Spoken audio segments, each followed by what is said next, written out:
Soledad O'Brien, welcome to the Daily Social Distancing Show. Thank you. Thanks for having me.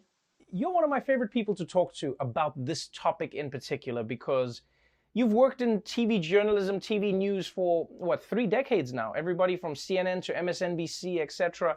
You've also been very critical of how the media has handled not just the election, but news in general. Let's start with the election and talk about that.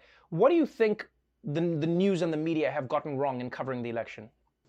I think it's always a mistake to platform lies. And I think the mistake that's been made is to uncritically quote or tweet quote the president who is lying. We know he's lying. We count actually the thousands of lies that he tweets and says every single day.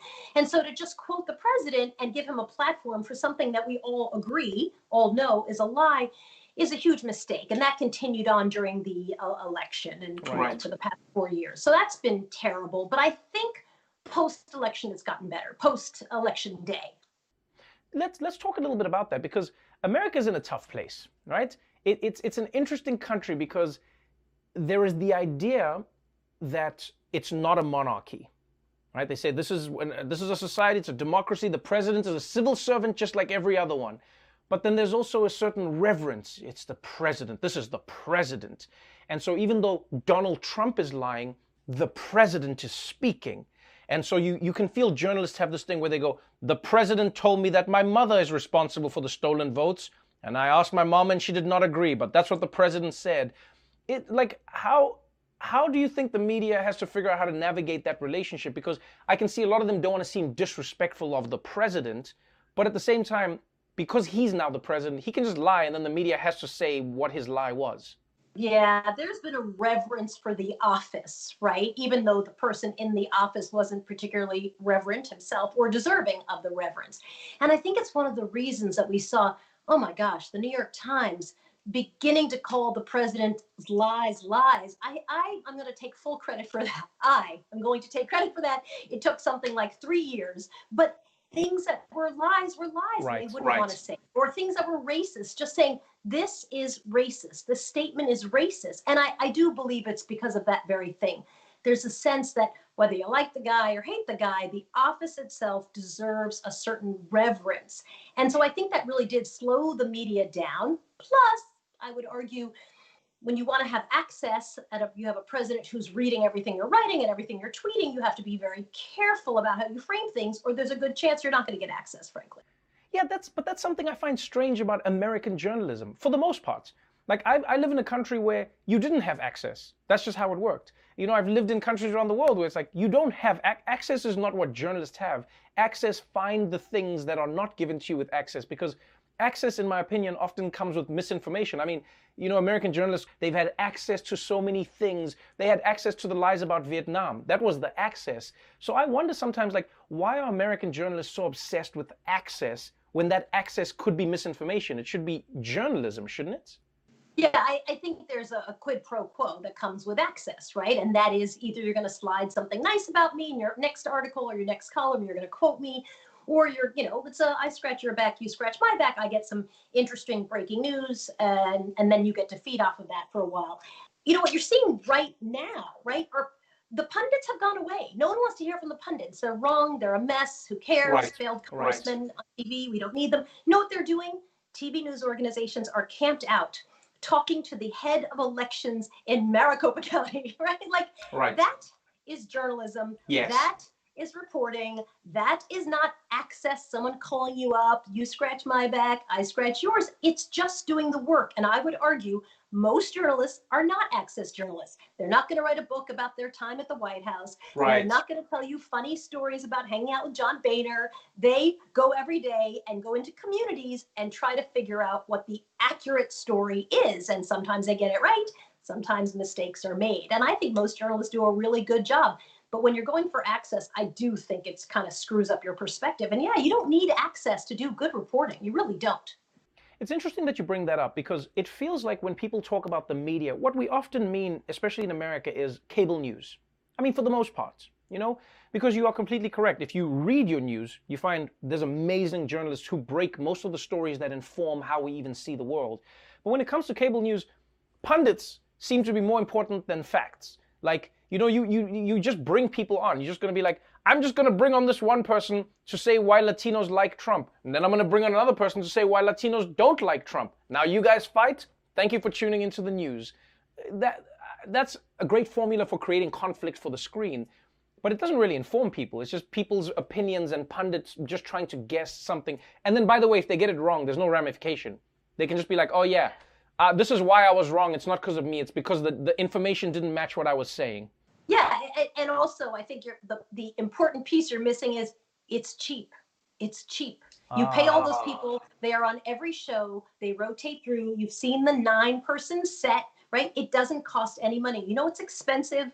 Going into the field with a crew for the next 3 days and shooting and doing interviews and then writing your story and bringing it back and editing your story.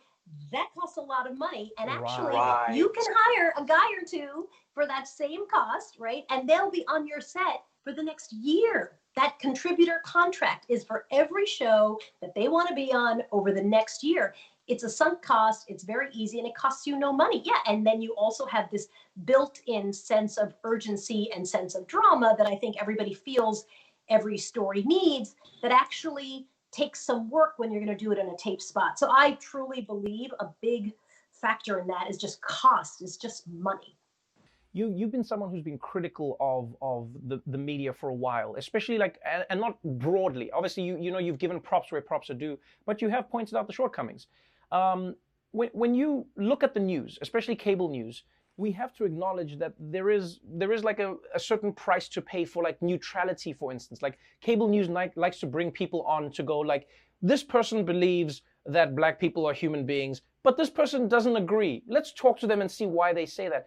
This neutrality on the surface seems to be about impartiality, but really what it creates is a world where there is no fact, there is nothing we agree on, it's all up for discussion, and again, it's great for ratings, but it's not good for informing people. How do you think news networks can find that balance? Because at the end of the day, they're businesses now, but they're also claiming to inform people. Is there a balance that can be achieved? Yeah, absolutely. I actually think people really want context. I think it's one of the reasons that podcasts are so successful now. People want to understand. So wait, walk me through the history a little bit and who are these people and what's their point of view exactly, right? They want to hear the well-told story rolled out and explained versus this guy, Rick Santorum, who's going to make up something because he's not an expert in it a lot, except for being a failed congressman, versus pick your other congressman on the other side. And I think this death of expertise is really problematic. When we started doing we do a show about policy called Matter of Fact, we're not live. I was like, oh my God, what are we going to do? The president is tweeting every morning and we pre-tape our show on a Thursday for Sunday.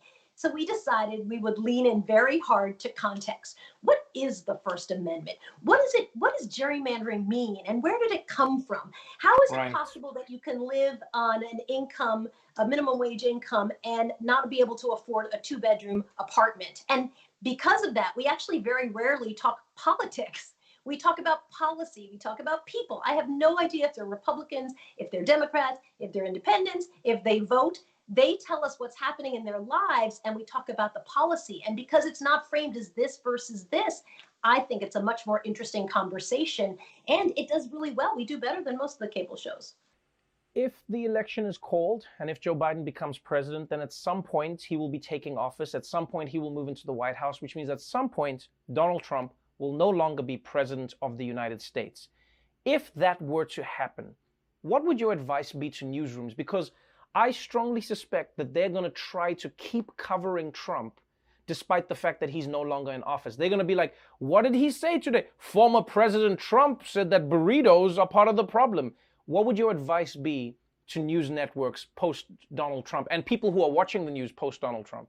All that will matter is do his comments bring ratings? And I'm going to argue they don't. You can see the poor Fox News anchors, right? When he's been on the phone with them for 30 minutes, they're like, well, Mr. President, I know you're very busy, Mr. President. I know you've got to go, Mr. President. And then he won't get off the phone. So, I think if they think they can get ratings, it doesn't matter what advice I give them because they will go for the ratings. But I think you're going to find that there are not ratings there to be had, that actually he's not great ratings. He's not ratings gold. He was ratings gold when he was wow, wacky, over the top, who knows what he's going to do. But the song and dance is getting very, very old. Everybody understands it. And it's kind of rambly, old grandpa, uncle who's drunk at the Thanksgiving dinner. Like, it's the kind of person you're like, okay, nice to see you. And then you move 7 seats away because you don't want any part of that. And I think that he's falling into that category. And I can tell you only by watching, I feel sorry, which I rarely do for the Fox News anchors, but I feel sorry for them as they're trying to get him off the phone and he won't go. Well, I can tell you this. I am glad that you have a show. I am glad that you have a podcast because, as you say, people are enjoying the context, and I appreciate the context that you bring. Thank you so much for joining us on the show, and I hope to see you again. Good to chat with you. Thanks.